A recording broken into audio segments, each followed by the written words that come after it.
Stuck my face in the garbage, not on the poo, just in the garbage. Didn't smell a thing. Hi everybody, welcome back to Bustling Home. Today I'm going to share with you my experience with the coronavirus that causes COVID-19. I had a very mild case, so I understand my experience is not representative of everyone. It wasn't too hard to remember what my symptoms were because my positive diagnosis came only 4 days after I started symptoms. It was pretty obvious that I had a good chance of having the coronavirus because I couldn't smell anything. I tried garlic powder and nothing. Could not smell a thing with garlic powder, which is very unusual if you've ever smelled garlic powder. That is one of the strongest smelling things I could think of in the house. Now let's go back to day 1 and see what symptoms I had that I actually missed, that I didn't realize were from the coronavirus. So on day 1, I had an elevated temperature, but not a fever, sneezing, a runny nose. I was kind of fatigued, just a little bit low on energy. And I did do a workout anyhow. That was on a Monday. And I figured, it was maybe a cold or maybe some allergies. Because I do have periodic seasonal allergies, not constricted to one specific season. Just I run into something and I start sneezing. You'll see me looking down a few times here because I'm checking my notes to make sure I get this all right. Then on days 2 through 4, I had no fever, not even an elevated temperature. My temperature was completely normal. I was still sneezing, I had a runny nose, and I was a little bit more fatigued. I did work out on day 2, which was Tuesday, and I felt like complete crap. That was a bad idea. I mean, it was a complete slog to get through my 10-minute, very easy warm-up bike ride. And I forced myself to do the workout anyhow because, gall darn it, I'm committed to getting 5 days a week of workouts in. I got up at 6 a.m. to do this, so I'm going to do it. Should have just given up because the rest of the morning I was so tired. Just so tired. And my muscles were sore. Not really bad, but I could tell that they did not like that I had done a workout that morning. Days 3 and 4, I didn't even bother with workouts. Because with how badly it went on day 2, it wasn't going to go any better on day 3 and 4. Then on day 4, as I said, was the obvious day that something was different. In the morning, I remember I could smell things, but then by mid-afternoon, smelled the garlic powder, smelled baby diapers, even stuck my face in the diaper garbage, which we have twin 1-year-olds in diapers. And if you have had a baby, you know those things are potent. Stuck my face in the garbage, not on the poo, just in the garbage. Didn't smell a thing. And the garbage was mostly full, so this was like day-old diapers, at least. I should be able to smell something. And there was nothing, which it was just the most bizarre thing. So I called the nurse line for my usual clinic, and I got an appointment at 2:45 on Friday for a coronavirus test. And in this area, they have drive-through testing. So we drove up to the tent, and they stuck a thing up both nostrils and then stuck something in my throat. And I waited until Saturday morning, which was sooner than I expected. Got the results back. I was positive for the coronavirus. All right, guess we're going to do this now. So again, the positive test was on day 5 of symptoms, which means that according to the CDC recommendations, I would have 5 more days of quarantine after that.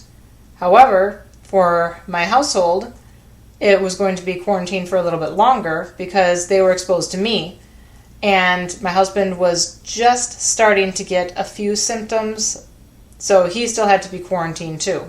And most of the kids didn't show any symptoms. Misha had been sick, so he was probably the vector that brought it into my house.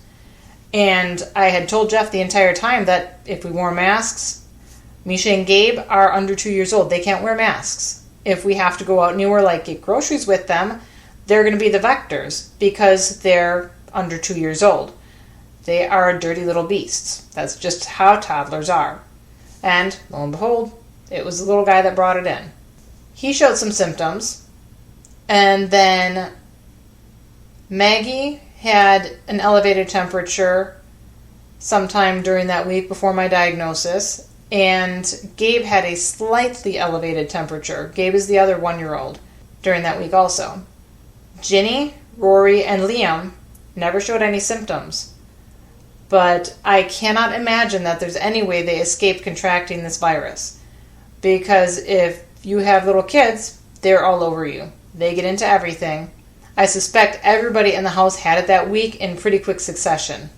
And according to the reports I've seen at least, kids are quite often asymptomatic.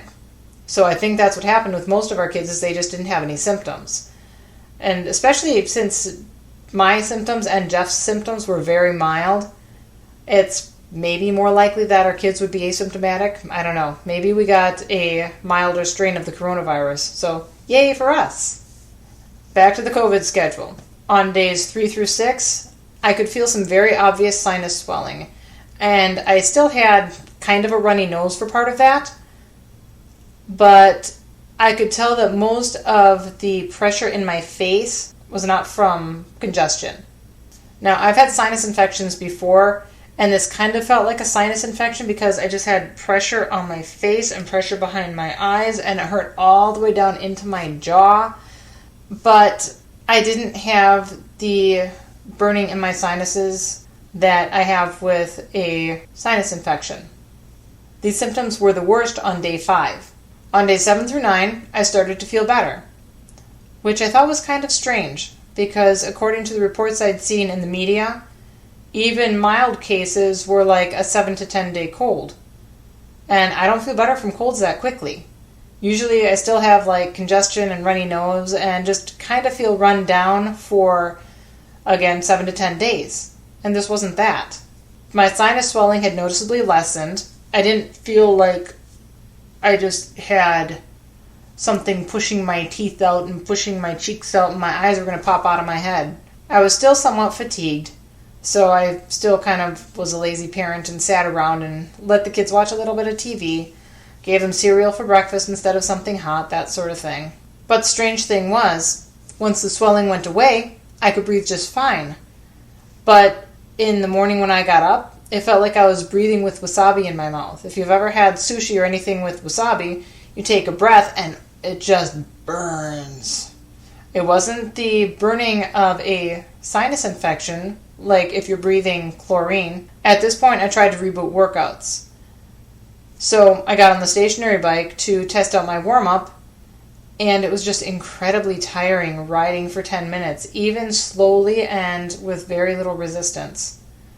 So obviously I was not ready to work out yet. The fatigue was still with me, even though the sinus swelling symptoms were going away and the snot was completely gone. I felt a little bit of a tickle in my bronchial tubes and a little bit of a rattle in my chest, but it wasn't like I was getting pneumonia or something. It was more just like I had some phlegm stuck in my chest, which it was a familiar feeling from when I have a cold that moves from my head down into my chest. By day 8 or 9, some of my sense of smell had returned.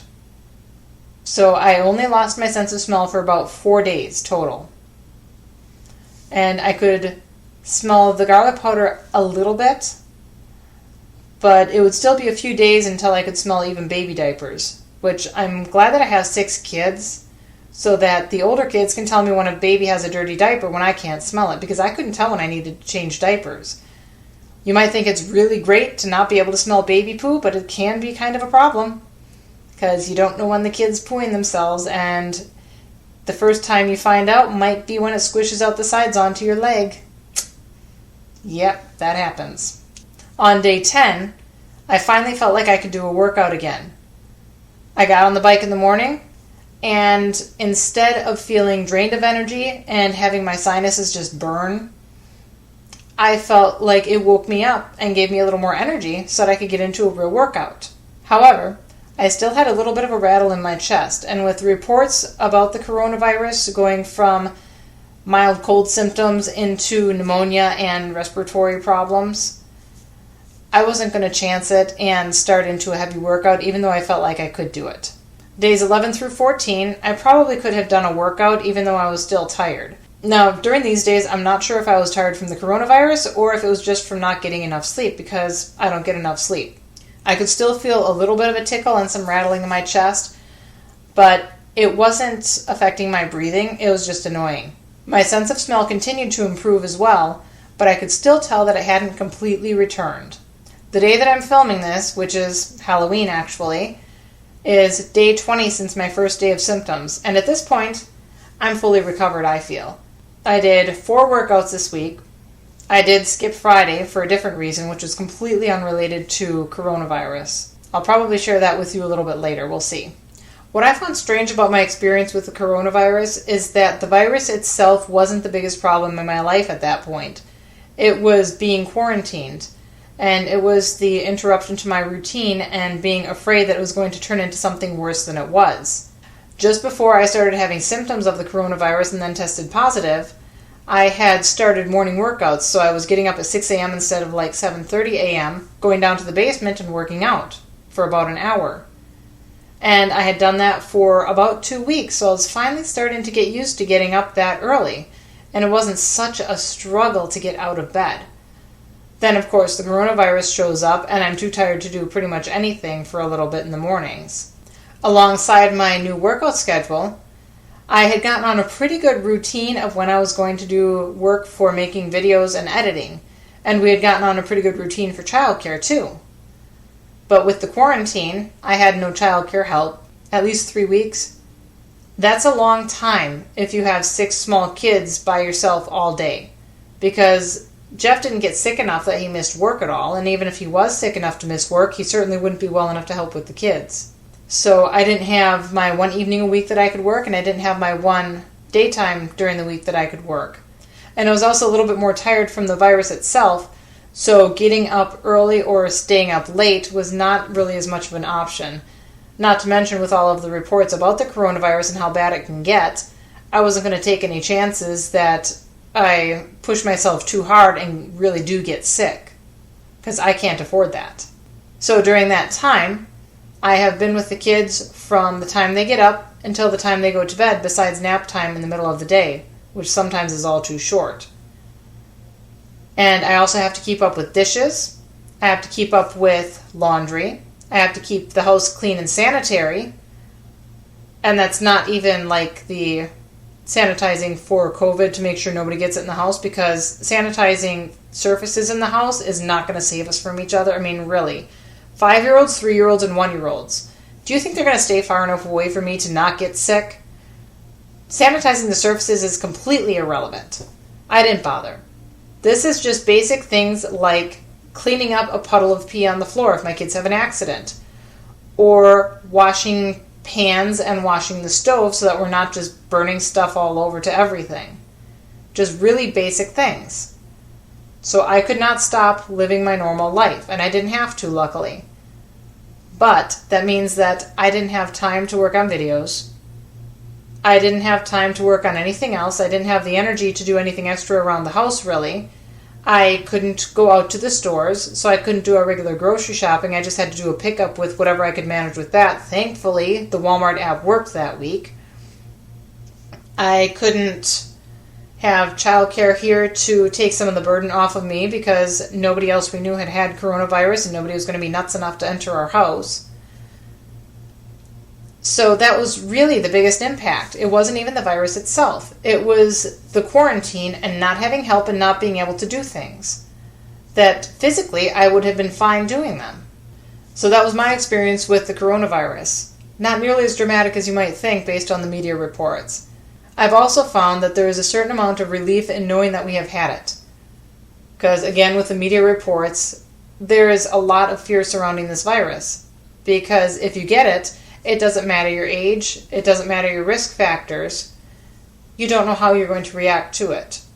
And yeah, age and risk factors are going to affect how you react, but the reports I see keep emphasizing young people that have died or young people that have been hospitalized and have had these really bad complications. Now again, I understand some people are not as lucky as us and they have it much worse, and there have been a lot of people that have died from this coronavirus. But what the media doesn't focus on is that there are a lot of people that probably don't have it that bad.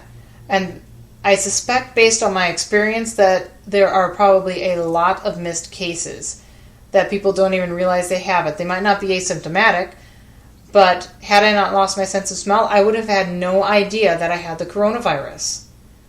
Because the rest of it felt like a mild to moderate cold, maybe mixed with a little bit of mild flu. It was not that bad at all. And it barely slowed me down. I still watched my kids all day by myself. It was a little bit tiring, but it wasn't that bad. And once I had the positive diagnosis, it's not like I could take them out to a park anyhow. We basically didn't do anything. If you're curious about my husband's symptoms, it was pretty much the same as mine. It's just his started a few days later. So his quarantine ended last week Sunday. And tomorrow we will finally be going back to church. I will be so thankful to see people again. I might not be a big extrovert, but I really need to see people at some point. I can't just hole up in my house by myself all the time. I like being home, but I gotta have people sometimes. If you have any other questions about our experience with coronavirus, drop them in the comments below. Or if you want to share your experience with it, whether it's been the same or different than ours, let me know. I'd love to hear from you. Don't forget to like this video if you enjoy the content here. And if you want to see more on homeschooling, homesteading, and home management, be sure to subscribe to Bustling Home. I'd love to have you stick around. Thanks for stopping by. I'll see you next time.